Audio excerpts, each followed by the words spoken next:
The Carpenter and the Cradle, A History Weaver Adventure, Book 1, by Connie Worden, read by the author. Chapter 15. Co made his noiseless way through the forest. Even the branches didn't crack underfoot. It was force of habit to walk soundlessly. He'd been taught from his youngest years how to do it. One never knew when it might save his life. He also knew how to read the wind and weather and stay downwind to keep his scent from alerting prey or predator of his presence. Co had certainly been well trained. He needed to be. When their settlement was not far, Co broke into a quick but easy lope. He could run for an hour at this pace without tiring, but he didn't need to run far. He was nearly home. Coral reached out her hand formally to shake Fern's. "It's nice to meet you, finally, Fern, although I feel like I know you already.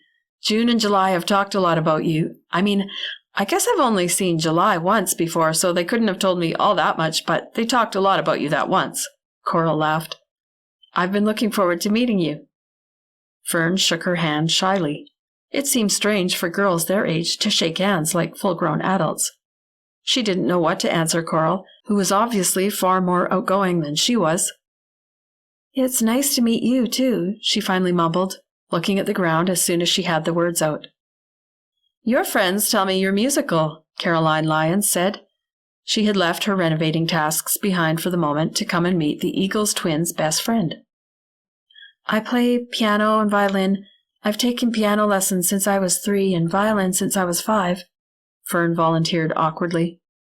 Would this strange woman be interested in that kind of information? It was hard to know. Sometimes she was sure that what she had to say wasn't worth saying, but a person had to say something sometimes, didn't she? "Piano at 3 and violin at 5, that's a lot of years of lessons." Coral's mom seemed genuinely shocked. "You must be very proficient by this time." Fern shrugged her shoulders, laughed a little, and looked at the ground again. She supposed she was proficient, so she didn't want to disagree with Coral's mom. But it didn't seem the right thing to do to agree either. "She's amazing. She's the pride of our class. She's the most talented person in it, at least the most musically talented," June beamed at her. "It's not really talent," Fern contradicted. "It's just lots and lots of practice.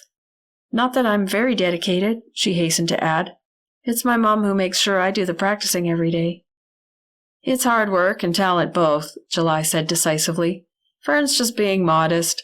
She's certainly talented, but she does work very hard at it, too." "We like to have family jam sessions," Coral spoke up. "We all play a little something. All of us learned a different instrument just by ear and just for fun, but we enjoy it. I'd invite you to join us sometime, but I'd be a little afraid to. It might be very boring for you." "It sounds fun," Fern said, looking up suddenly with a little light in her eyes. "But I don't play by ear. I play mostly classical." "You don't play by ear at all?" Hope jumped in from her listening post, sitting in the window ledge, distancing herself from the younger girls. "You must be able to play by ear somewhat, though." "I was never allowed," Fern explained. "My music teacher didn't encourage it, so I never really tried. I might be able to learn to play by ear, though," she added. "I've always kind of wanted to. It seems like you'd be so much freer to play anything you liked if you play by ear." "Well, if you'd like, you're more than welcome to join us for any jam nights you can come to. We're making Wednesday at 7 our new jam night time now that we're here in Beaver Row. We used to have a little group of regulars that would join us, and we really had fun with it, didn't we, you guys?" Caroline appealed to her offspring. "Yeah, it was pretty good," Hope grudgingly agreed. Coral and Will both nodded. Will hadn't said a word, but he couldn't seem to stop looking at Fern. She'd caught him a couple of times, and the looks had sent her into an agony of nervousness. Just what she needed. One more reason to become awkward and self-conscious. June had noticed the direction Will's eyes were turning as well. For some reason, an uncomfortable gnawing sensation started in her stomach. Before the settlement became visible, Co stopped suddenly. What if he was being followed? He didn't want to lead the enemy right into camp. He could afford to take his time and make sure he wasn't being followed. An expert climber, he hoisted himself up in a tree beside the trail, high enough to be mostly hidden in the branches, but low enough to aim the rock that he'd picked up and climbed the tree while holding on to, just in case. He didn't have to wait long. Although the stranger seemed to be almost as expert in woodcraft as Ko, the man was dressed in commoner clothing and not able to be as soundless in his movements. Ko's ear caught the lightest rustling sound of movement on the trail, and in another moment a human form appeared.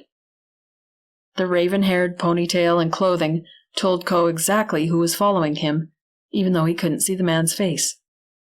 So, he is one of them, Ko thought in disgust, but also some self-congratulation for being cautious enough not to lead the enemy to the encampment. And now to deal with the enemy stranger. The man bent low, examining the faint traces Ko's bare feet had left in the damp soil of the trail. And then he stood, looking around. Ko could almost imagine the puzzlement on the man's face when the marks Ko left disappeared abruptly. But before it occurred to the man to look up, Ko let the stone drop from his hand. It caught the man squarely on the back of the head as he bent his head forward for one more look at the ground.